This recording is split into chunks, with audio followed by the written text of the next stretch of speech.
ఓం నమ శివాయ. ప్రజలందరికీ నమస్కారము. మార్చి నెల మిథున రాశి ఫలితాలు. ఈ మిథున రాశిలో ఉండవలసిన వాళ్ళందరికీ అదృష్టము, జీవితము, లలాటకము, యోగము, నక్షత్రము. ఈ మార్చి నెలలో ఈ మిథున రాశిలో ఉండవలసిన వాళ్ళందరికీ మృగశిర నక్షత్రము 1, 2, 3 పాదములు అనగా, ఆరుద్ర నక్షత్రము 1, 2, 3, 4 పాదములు అనగా, పునరస్తు నక్షత్రాన్ని బట్టి చూస్తే 1, 2, 3 పాదములు అనగా కలిస్తేనే మిథున రాశి ఫలితాలు. ఈ మిథున రాశిలో ఉండవలసిన వాళ్ళందరికీ ఆదాయంలో 8, ఖర్చులో చూసుకుంటే 11. అంటే ఆదాయం కన్నా ఖర్చు ఎక్కువగా ఉంది. కాబట్టి భార్యాభర్తలు ఇద్దరికీ ఖర్చు విశేషాల్లో కొన్ని తగ్గించుకోవాలి. ఒక రూపాయి దాన్ని ముడియేస్తేనే కొండంత అవుతుంది.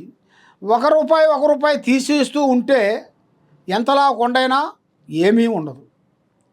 ఆ విధంగా ఇలా రాజయోగాన్ని పెట్టి చూసుకుంటే రాజయోగంలో 1, అవమానంలో 7. అంటే మనల్ని గౌరవించేవాడు ఒకడైతే మనల్ని చెడుగా చెప్పేవాళ్ళు, చెడు ప్రసారం చేసేవాళ్ళు ఎక్కువగా ఉన్నారు.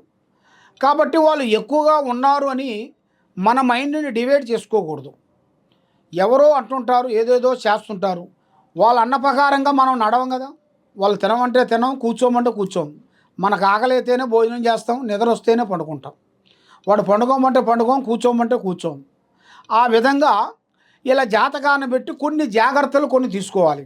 వీళ్ళిద్దరికీ భార్యాభర్తల మధ్యలో కొన్ని వైవాహిక జీవితాల్లో కొన్ని సమస్యలు రాబోతున్నాయి. మరి వాళ్ళిద్దరి మధ్యలో కొంత అండర్స్టాండింగ్ కావాలి. అంటే ఒకళ్ళ మాట ఒకరికి ఒక అండర్స్టాండింగ్ కావాలి. ఒక అండర్స్టాండింగ్ లేకోకుండా ఈ కుటుంబాన్ని నేనే సాత్తున్నాను అని మగవాడు కానీ, స్త్రీ విశేషం వచ్చి నేనే ఈ కుటుంబాన్ని సాత్తున్నాను అని స్త్రీకి రావటం కానీ, ఇలాంటి ఆలోచనలు వచ్చాయిరా అంటే ఆ సంసారం భంగం కావాల్సిందే. అంటే ఇడిపోతారు. అలాంటి సమస్యలు కొన్ని ఎక్కువగా కనబడుతున్నాయి.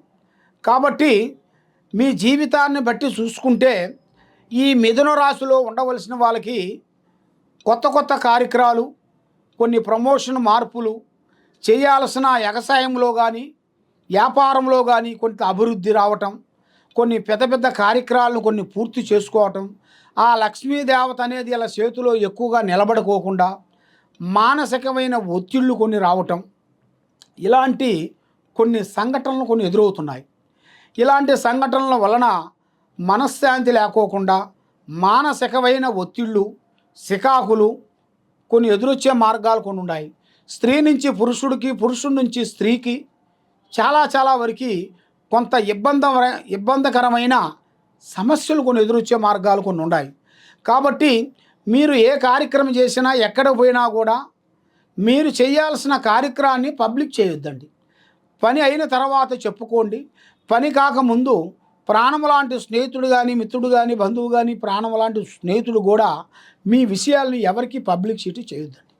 కాబట్టి మరి మీరు ఎక్కడెక్కడో పోయి జ్యోతిష్యం చెప్పించుకొని నిరాశ చెంది ఉన్నారు. కాబట్టి తప్పకుండా ఈ కింద ఉండాల్సిన నెంబర్కి ఒకసారి మాకు సంప్రదించినట్టుకైతే మీ పేరుని బట్టి, సమయాన్ని బట్టి, మీ జాతకాన్ని బట్టి ఎలా ఉంది, ఎలా నడుస్తుంది, ఎలా నడవబోతుంది అనేది కూడా చూసి మీ జాతక చక్రాన్ని అనేది మేము చూసి చెప్పగలుగుతాం.